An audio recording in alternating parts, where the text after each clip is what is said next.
Hello everyone, today I will show you how to resize calendar in Notion, and here's how it is done.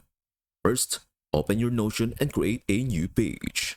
Next, add a calendar by typing /calendar and selecting the calendar view.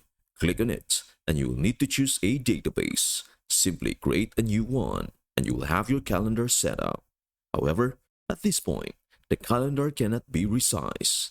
To change its size, go down to the bottom and either click the plus button or type /column to see various layout options. Choose two columns to create two columns on your page. Then drag the calendar into one of the columns. Now, you have a resizable calendar. You can adjust the size by dragging the left or right edges to your preferred width. Alternatively, you can make the calendar even smaller by selecting 3 columns instead of 2.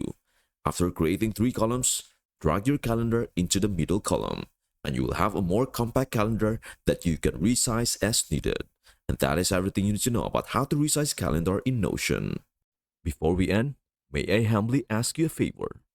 Please do like, share, and subscribe to our channel. This means the world to us. Thank you so much for watching. We hope to see you in our next video.